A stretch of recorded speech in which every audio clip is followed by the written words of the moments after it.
Finally আপনাদের সাথে কিছু কথা বলতে চাই। আমি আসলে কখনোই চাই নাই যে মানুষটা পৃথিবী থেকে চলে গেছে সেই মানুষটাকে নিয়ে খুব বেশি বড় কোনো কনভারসেশন আপনাদের সাথে করতে। আমার ওয়াইফ ইকরা, ওই যেহেতু এই পৃথিবীতে নাই, ওরে নিয়ে এত ক্লিয়ারিফিকেশন, ওকে নিয়ে এত কনভারসেশন আমার কাছে মনে হয়েছে যে দরকার নাই। আমি বরাবরই আমার সংসারের ব্যাপার, আমার ঘরের ব্যাপার আমি ঘরে রাখতে পছন্দ করি। সেই জায়গা থেকে ওর মৃত্যুটা এমনিতেই আমাকে যে ট্রমা দিচ্ছে, ওর মৃত্যুটা আমাকে আসলে মানে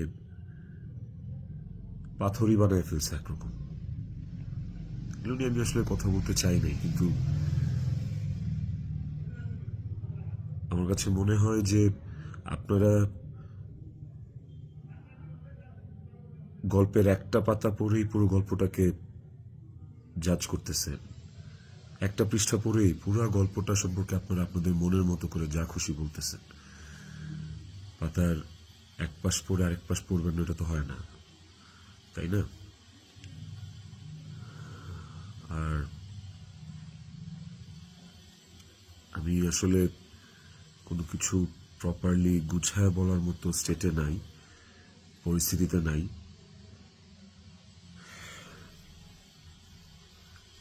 আপনাদেরকে আমি কয়েকটা কোয়েশ্চেনের অ্যান্সার দেওয়ার জন্য আসলে ভিডিওটা করতেছি, যে প্রশ্নের উত্তরগুলি আপনাদের কিছুটা হলেও কনফিউশন দূর করবে।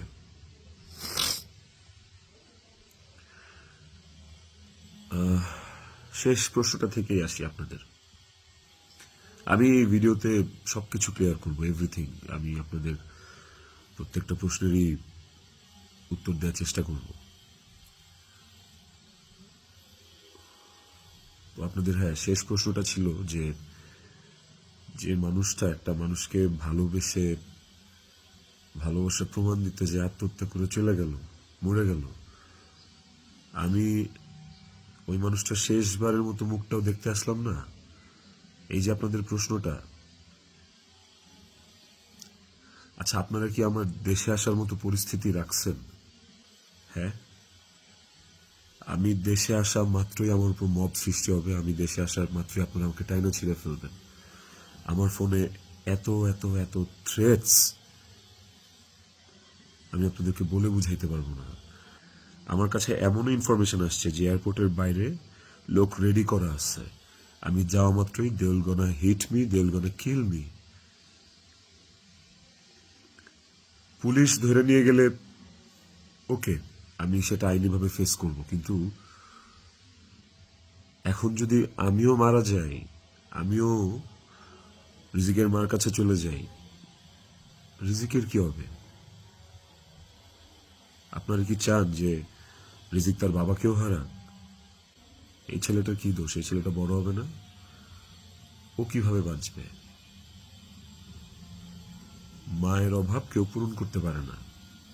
যে মানুষটা বাইচা আছে, ওই বাপের অভাব কিভাবে পূরণ হবে তাইলে? মাও থাকবে না, বাপও থাকবে না? আপনারা এটা চান? আমার ইকরার শেষ মুখটা আপনারা আমাকে দেখতে দেন নাই। আমার ইকরার শেষ মুখটা ইকরার পরিবার আমাকে দেখতে দেয় নাই।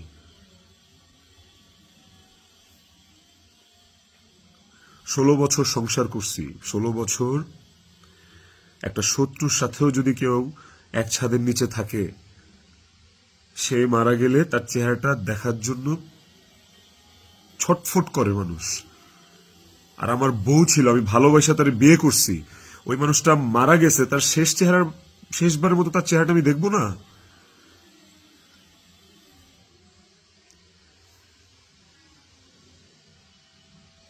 দেখেন, আমি না আসলে আপনাদের সাথে এখানে কোনো ফেক কথাবার্তা, মানে ফেক কান্নাকাটি, ফেক আপনাদের থেকে ইমোশন নেয়া, এগুলো নিয়ে কথা বলার জন্য আমি আসি না। আমি আপনাদেরকে আমার আমার জায়গাটা আমি ক্লিয়ার করতেছি। আমি নাম হয়ে গেছি।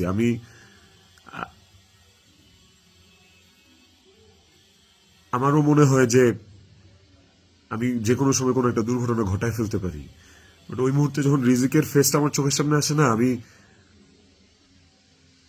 নিজেকে শক্ত না করা ছাড়া আমি কোনো উপায় দেখি না। কারণ এখন আমার কাছে সবচেয়ে ম্যাটার করে রিজিকের লাইফ। ইকরা নাই, ওকে আর ফিরায় আনা কোনোদিন সম্ভব না।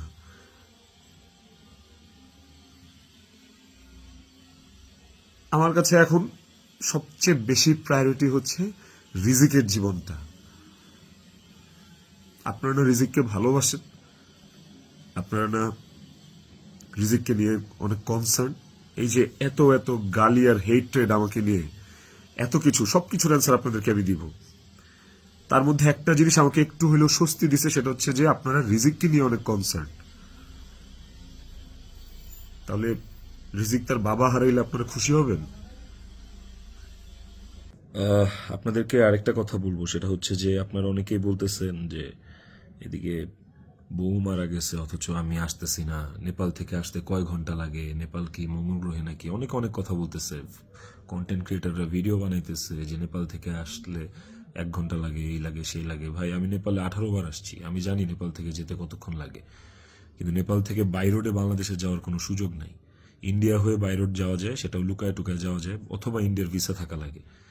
কিন্তু যেদিনের ঘটনা, সেদিন আমি এমন কোনো চেষ্টা বা প্রয়াস বাদ রাখি নাই যে নেপাল থেকে বাংলাদেশে যেন আসা যায়। সেটা বাংলাদেশ নেপাল ডিরেক্ট ফ্লাইট হোক, ছিল না।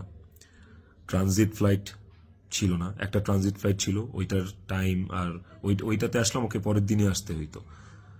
তারপর আমি বিজনেস ক্লাস ট্রাই করছি, যে কোনো ট্রানজিট ফ্লাইটে বা নেপালের ফ্লাইটে কোনো বিজনেস ক্লাস আছে কিনা। আমি অনেকভাবে চেষ্টা করছি যে সামহাও বাংলাদেশে আমি ঢুকতে পারি কিনা, বাট ওই দিন, যেদিনের ঘটনা, ওই দিন আমি কোনোভাবেই টিকিট ম্যানেজ করতে পারি নাই। এটা হচ্ছে যেদিনের ঘটনা, সেদিনের কথা বললাম। আর এরপরের দিন আপনারা যে বলতেছেন যে শেষ দেখাটাও দেখলাম না, আসলাম না, এই না সেই না, আমি টিকিট কাটছিলাম। কারণ ওই টিকিটটা ছাড়া অন্য কোনো টিকিটে আসলেও আমাকে দেরি করে আসতে হইতো। সো সবচেয়ে ফাস্টেস্ট টিকিট ছিল এটাই, বাংলাদেশ বিমানের কাঠমান্ডু টু ঢাকা, বাংলাদেশ বিমানের কাঠমান্ডু টু ঢাকা। দেখেন, এখানে লেখা আছে 1 মার্চ। এই যে 1 মার্চ, আমি টিকিট কেটে ইমিগ্রেশন পার করেও চলে আসছি। তারপরে যেটা হয়েছে, আমার কাছে ইনফরমেশন আসছে যে এয়ারপোর্টে এভরিথিং ওয়াজ রেডি।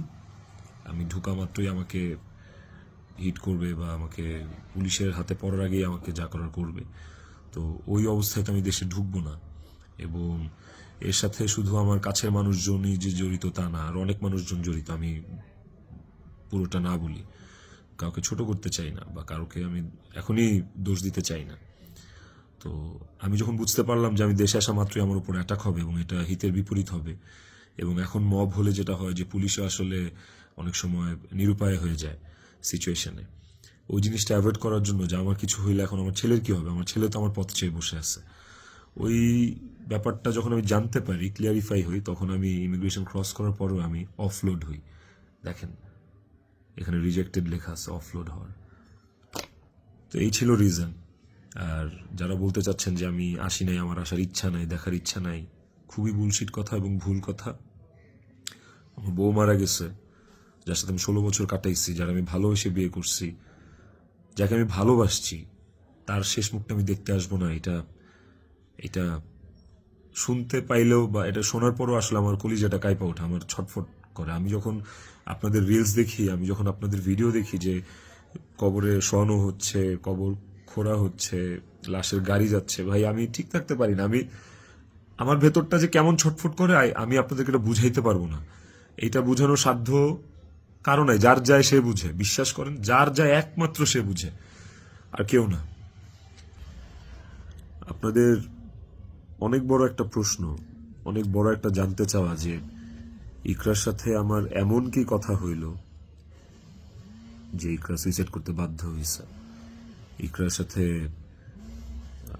আমার ভিডিও কলে ইকরা এমন কি দেখলো যে ইকরা আত্মহত্যা করলো।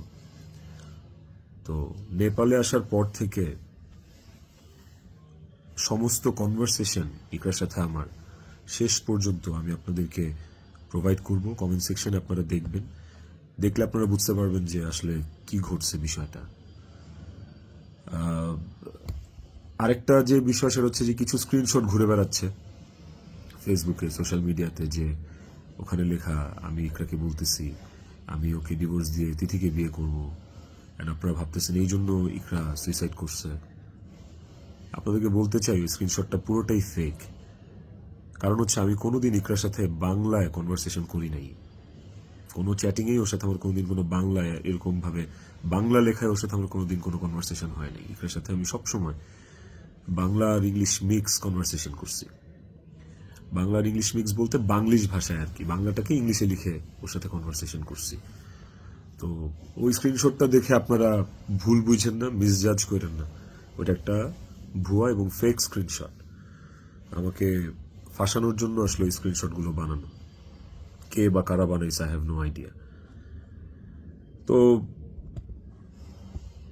টক্সিসিটি একটা বিষয়, আমাদের রিলেশনশিপটা অনেক আগে থেকেই টক্সিক ছিল, অনেক আগে থেকে টক্সিক ছিল। তিথির সাথে পরিচয় হওয়ার আগে থেকেও টক্সিক ছিল।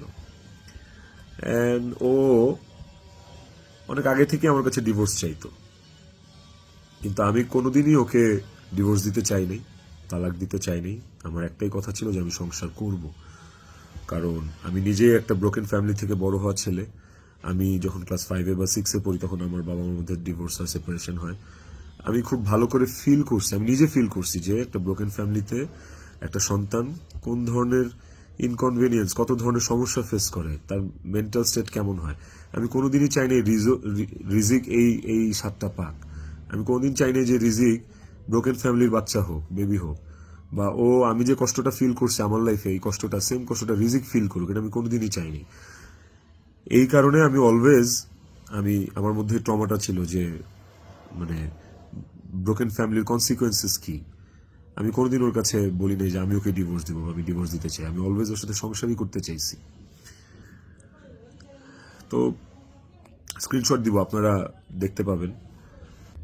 ইকরা শুরু থেকেই, আমাদের সম্পর্কের শুরু থেকেই অনেক সন্দেহপ্রবণ ছিল। আর এই সন্দেহ প্রবণতার কারণে আসলে আমাদের সম্পর্কটা বেশ টক্সিক হয়ে গেছিল। আর এই টক্সিসিটির মধ্যেও আমরা আসলে সংসারটা চালায় যাচ্ছিলাম। এই যে মানুষটা চলে গেল আমাদেরকে রেখে, এই যে মানুষটা মারা গেল, আমার সহধর্মিনী, ওরে নিয়ে আসলে আমার কতটুকু বলা উচিত আমি আসলে জানি না। কিন্তু সময় চলে আসছে, অনেক কিছু আপনাদেরকে আসলে জানানো উচিত, আপনাদেরকে জানাইতে হবে আমার।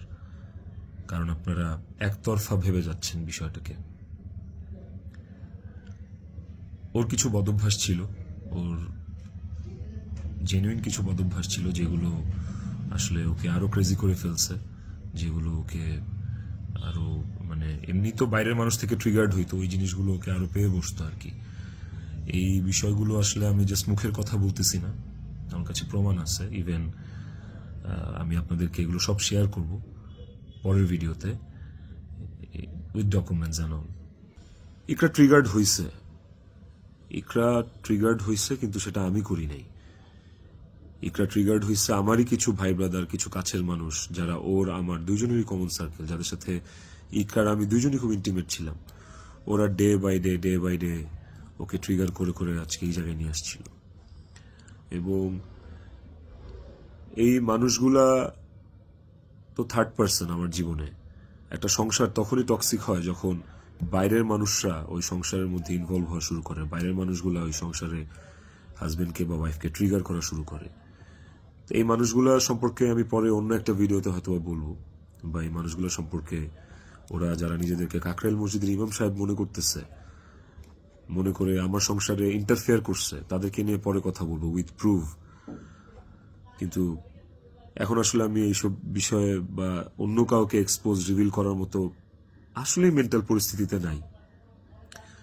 আমি কতটুকু গুছায় কথা বলতে পারতেছি আমি সেটাও জানি না, কিন্তু আমি ইকরাকে সুইসাইড করতে ট্রিগার করি নাই, শি ওয়াজ ট্রিগার্ড। এবং এই বিষয়টা আপনারা, আমি যে স্ক্রিনশটগুলো প্রোভাইড করব ওই স্ক্রিনশটগুলো দেখলে আপনারা বুঝবেন, যেখানে একটিবারের জন্য আমি ওকে কোথাও বলি নাই যে আমি ওর সাথে থাকবো না। আর আমার পুরো কনভারসেশনে আমি কখনো ওকে গালিগালাজ করি নাই, আপনারা সেটা পাবেন না। বরঞ্চ ও আমাকে অনেক গালিগালাজ করছে, অনেক উল্টাপাল্টা কথা বলছে, অনেক থ্রেট দিচ্ছে, অনেক কিছু করছে। তো আমি ট্রিগার করি নাই, আমি অন্তত চাই নাই যে ও সুইসাইড করুক। আমার কাছে ইকরা শুধু আমার ওয়াইফ ছিল না, আমার কাছে এত টক্সিসিটির পরে এসেও ইকরা আমার কাছে আমার সন্তানের মা ছিল। এটা আমার কাছে অনেক বড় একটা ব্যাপার ছিল। আপনাদের আরেকটা বড় প্রশ্ন বা জানার ব্যাপার ছিল যে ইকরার মৃত্যুর আগে ওর ভিডিও কলে ও এমন কি দেখছে বা আমি এমন কি বলছি ভিডিও কলে যে কারণে ও বাধ্য হয়েছে সুইসাইড করতে। আপনাদেরকে যে স্ক্রিনশটটা দিব ওই স্ক্রিনশটটাতে আপনি নিচে গেলে দেখতে পারবেন যে একটা কনভারসেশনের পরে ওর সাথে আমার একটা 22 সেকেন্ডের ভিডিও কল। ওই ওই 22 সেকেন্ডের ভিডিও কলটার বিষয় বলি। ও আমাকে কল দিচ্ছে, আমি ফোনটা ধরছি, ধরার পর ও আমাকে বলছে যে আমার শেষবারের মতো দেখে না, আমার আর জীবনে কোনোদিন দেখবি না।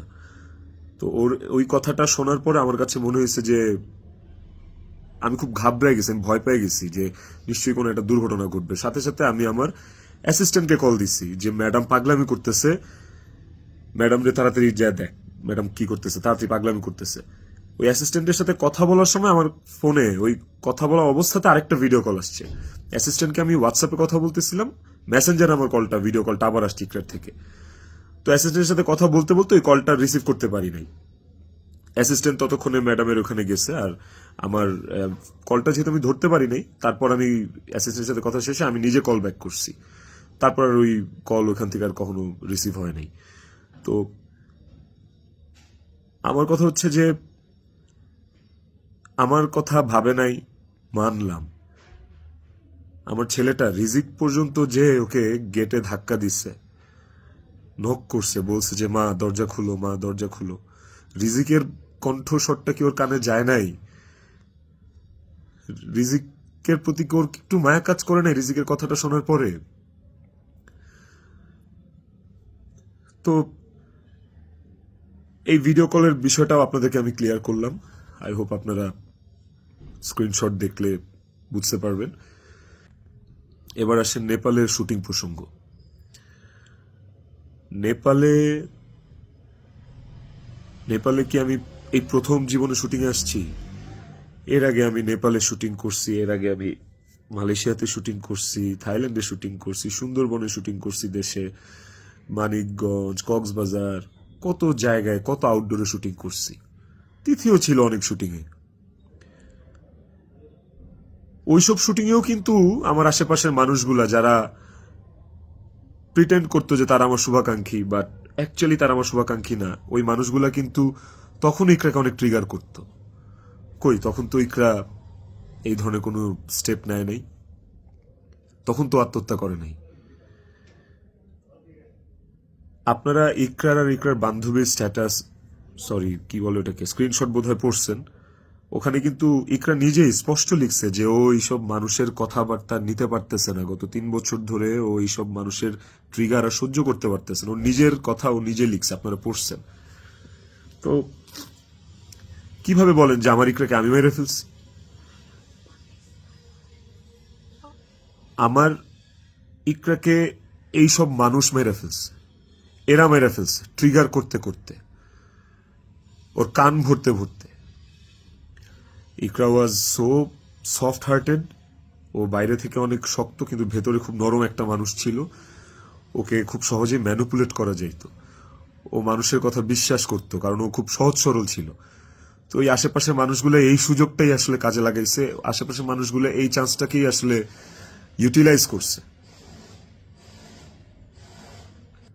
আপনারা অনেকেই বলতেছেন যে বউ ডিপ্রেশনে আছে আর জামাই নেপালে গার্লফ্রেন্ডের নিয়ে ফুর্তি করতেছে, বার্থডে উদযাপন করতে গেছে, এই ধরনের কথাবার্তা আপনারা অনেক বলতেছেন। দেখেন, এই নেপালে শুটিংয়ের আসার কিছুদিন আগে আমার নিজেরও বার্থডে ছিল। আমার বউ সুন্দর করে আমাকে সারপ্রাইজ দিচ্ছে, আমার ছেলে নিজের হাতে সাজাইছে, বাসায় আমার বার্থডে সেলিব্রেট করছে। তাইলে কি আমার বউ ডিপ্রেশনে ছিল? ডিপ্রেশনে থেকে আমাকে এত সুন্দর সারপ্রাইজ দিয়ে আমার বার্থডে সেলিব্রেট করছে। ওই ছবিগুলো তো ফেসবুকে আসছে, কিছুদিন আগের ছবি। আর নেপালের যে বিষয়টা, তার আগে বলি যে আমরা যারা ইন্ডাস্ট্রিতে কাজ করি, আমাদের যখন কারো জন্মদিন থাকে সেটের, সেটা যেই হোক, সেটা হিরো হোক, হিরোইন হোক, ডিরেক্টর হোক, প্রডিউসার হোক, একটা মেকআপ আর্টিস্ট হোক বা একটা প্রোডাকশন বয় হোক, আমাদের শুটিং সেটে যখন কারোর জন্মদিন থাকে, আমরা সবাই শুটিং টিম থেকে, শুটিং ইউনিট থেকে তার জন্মদিনটা সেলিব্রেট করার চেষ্টা করি। কারণ আমরা সবাইকে ফ্যামিলি মেম্বার মনে করি। কেক কাটি ওই মানুষটাকে খুশি করার জন্য। তো ওই শুটিংয়ের মধ্যে, নেপালের শুটিংয়ের মধ্যে তিথির জন্মদিন, একটা অ্যাক্টরের জন্মদিন, আমাদের নায়িকার জন্মদিন, ওইটা কেক কেটে সেলিব্রেট করাটা কি দণ্ডনীয় অপরাধ আমার জন্য? আর আমি তো সেলিব্রেট করি নাই, আমার তো সেলিব্রেশন ছিল না, পুরো ইউনিট সবকিছু অ্যারেঞ্জ করছে। আমি একটা কেকও দেই নাই, আমি একটা গিফটও দেই নাই ওকে। যে যার যার মতো গিফট দিচ্ছে, কেক আনছে, সুন্দর করে সবাই মিলে ইউনিটের পক্ষ থেকে আমরা ওর বার্থডেটা সেলিব্রেট করছি। এবং ওর বার্থডেটা যে সেলিব্রেট করছি সেটাও চেষ্টা করছি খুব লোকিভাবে করার। স্টিল অনেকে ছবি তুলছে, দিছে, বাট আমার কাছে মনে হয়েছে যে এই জায়গায় তিথির জায়গায় বিধি থাকতে পারতো, এই জায়গায় আমি থাকতে পারতাম, এই জায়গায় অনেকেই থাকতে পারতো। ধরেন এই নেপালের শুটিংয়ে আসার কিছুদিন আগে আমার জন্মদিন ছিল, তখন আমি একটা শুটিংয়ে ছিলাম। সেই শুটিংয়ে আমার জন্মদিন কেক কেটে উদযাপন করছে সেটে। তো আপনারা কি বলবেন যে আমার জন্মদিন উদযাপনের জন্য ওই দিন শুটিং রাখা হয়েছে, শুটিং করা হয়েছে? আর নেপালের মতো একটা আউটডোর শুটে এমনি যাওয়া যায় না। একটা আউটডোর শুটের অনেক প্ল্যান লাগে, যেটা 1-1.5 মাস আগে থেকে করা লাগে। যে আউটডোর শুটের স্ক্রিপ্ট থাকা লাগে, অনেক কিছু আছে। আর্টিস্টদের স্কেডিউল, অ্যাকোমোডেশন, ট্রান্সপোর্টেশন, টিকেট, অনেক কিছু থাকে। সো বার্থডে উদযাপন করার জন্য নেপাল গেছি, এই এই কথাটাও আসলে যারা ইন্ডাস্ট্রি তারা আসলে এই কথাটা বলতে পারে না। বাইরের মানুষদেরকে আমি আর কি বলবো? তো এই বিষয়টাও আপনাদেরকে ছোট করে একটু ক্লিয়ার করলাম। আই হোপ এই জিনিসটাকেও আপনারা সহজ এবং সরলভাবে দেখবেন, এটাকে খুব জটিলভাবে দেখার কিছু নাই। আপনারা অনেক জায়গায়, অনেক ছবিতে, অনেক পোস্টে হয়তোবা দেখে থাকতে পারেন যে ইকরা এবং তিথি একই সাথে আছে, একই জায়গায় আছে, হয়তোবা কোনো পার্টিতে বা কোনো কফি শপে বা যে কোনো আড্ডায়। এরকম অনেক অনেক মোমেন্টস আমাদের একসাথে আছে, আমিও ছিলাম। এই আমার জন্মদিনে, আমার এই বছরের আগের বছরের জন্মদিনে সবাই ইনভাইটেড ছিল, সেখানে তিথিও ইনভাইটেড ছিল। যদি বিষয়টা এতটাই টক্সিক হইতো, তাইলে কি এই জিনিসটা এত সহজ হইতো একটা মেয়ের জন্য যে তার হাজবেন্ডের একটা মেয়ের সাথে রিলেশন, সেই মেয়েটাকে তার বার্থডেতে ইনভাইট করে তার সাথে কফি খেয়ে তার সাথে আড্ডা দিয়ে, জিনিসটাকে কেমন না বিষয়টা? এবং সেটা তো একবার দুইবার না, একাধিকবার। তিথির বিষয়টা নিয়ে যদি বলি, দীর্ঘদিন একসাথে কাজ করার কারণে, একসাথে স্ক্রিন শেয়ার করার কারণে আমাদের ইন্ডাস্ট্রিতে একটা আর্টিস্টের সাথে একটা আর্টিস্টের ভালো বন্ধুত্ব, ভালো বন্ডিং হইতেই পারে। তিথির সাথেও আমার খুবই ভালো একটা বন্ডিং ক্রিয়েট হয়েছিল এবং একটা নির্ভরশীলতার জায়গা আমাদের মধ্যে ছিল। তার মানে এই না যে আমি ইকরাকে ডিভোর্স দিয়ে তিথিকে বিয়ে করব। এই কথা না আমি কোনোদিন ইকরাকে বলছি, না তিথি কোনোদিন আমাকে এই কথা বলছে। সো এইটাকে এত জাস্টিফাই আপনারা করতে পারেন না। আই হ্যাভ প্রুভ, আমি আমি আমি কয়েক জায়গায় লিখছি যে তুমি আমার ওয়াইফ, ইকরাকে, যে তুমি আমার ওয়াইফ। তো আমার লাইফে ওয়াইফ একটাই, and it is you, and আমি তোমাকে ডিভোর্স দিব না, আমি তোমার সাথে সংসার করতে চাই। কয়েকবার এই কথা আমার কনভারসেশনে লেখা আছে, আপনারা দেখবেন। তিথির প্রতি এই সুন্দর একটা নির্ভরযোগ্যতার জায়গা তৈরি হওয়ার পেছনে যে কারণটা, সেটা হচ্ছে যে চারপাশে এত এত ভুল মানুষ দেখছি, চারপাশে এত এত কি বলে এটাকে, দুধের মাছি আমি পাইছি এই বিগত বছরগুলোতে। ওকে আমার কাছে অনেস্ট মনে হয়েছে, ওকে আমার কাছে ডেডিকেটেড মনে হয়েছে, আমার কাছে মনে হয়েছে যে অন্তত এই মানুষটা আমার জন্য ক্ষতিকারক না। তো যখন আপনি আপনার সারাউন্ডিংসে এরকম একটা মানুষ পাবেন যে মানুষটা আপনার জন্য ক্ষতিকারক না, ডেডিকেটেড এবং এবং যার সাথে আপনার মেন্টালিটি ম্যাচ করে, ওই মানুষটা সাথে আপনার ভালো বন্ডিং হওয়াটা খুব স্বাভাবিক। শুধু আমার না, আর অনেকের এরকম হয়। আমার এখন যেটা মনে হইতেছে সেটা হচ্ছে যে ইকরা আমার কাছে যতবার ডিভোর্স চাইছে, ও যতবার বলছে যে আমাকে ডিভোর্স দিয়ে দাও, আমার আসলে ওকে ডিভোর্স দিয়ে দেওয়া উচিত ছিল, তাইলে অন্তত ইকরা তো বেঁচে থাকতো। একটা টক্সিক সম্পর্ক ধৈরা বাইন্ধা টাইনা হেঁচড়া টিকায় রাখার থেকে আসলে ওই সম্পর্কটা না থাকাই ভালো। অন্তত মানুষগুলো তো জীবিত থাকতো। দেখেন, ইকরা মারা গেছে, ইকরা একা মারা যায়নি, ইকরার সাথে আমাকেও নিয়ে গেছে। আমি আমি এখন একটা জিন্দা লাশ। পৃথিবীতে পৃথিবীতে সবচেয়ে বড় শাস্তি কি হইতে পারে? আমি যদি ফাঁসিতেও ঝুলি, ওটা আমার কাছে কোনো পানিশমেন্ট না, শাস্তি না। আমাকে যদি আপনারা মব করে মাইরাও ফেলেন, সেটাও আমার জন্য শাস্তি না। আমি আমার শাস্তি পায়া গেছি। এবং এই যে জিন্দা লাশ হয়ে বেঁচে থাকাটা, এটা আমাকে সারা জীবন বয়ে বেড়াইতে হবে। ওর অভাব আমার সারা জীবন ফিল করতে হবে। আমার নিজের জন্য বাঁচার আসলে আর কিছু নাই। আমি আমার শাস্তি পায়ে গেছি। আমি আমি এর চেয়ে বড় কোনো শাস্তি হইতে পারে না যে আমি একটা জীবিত লাশ হয়ে সারাটা জীবন পার করব। বিশ্বাস করেন, আমার দম বন্ধ হয়ে আসে, আমার নিঃশ্বাস বন্ধ হয়ে আসে। আমি আমি আমি 5 মিনিট পর পর আমি উন্মাদ হয়ে যেতেছি। বাট ইভেন আমি আমি সুইসাইড করার অনেক চিন্তা ভাবনা করতেছিলাম।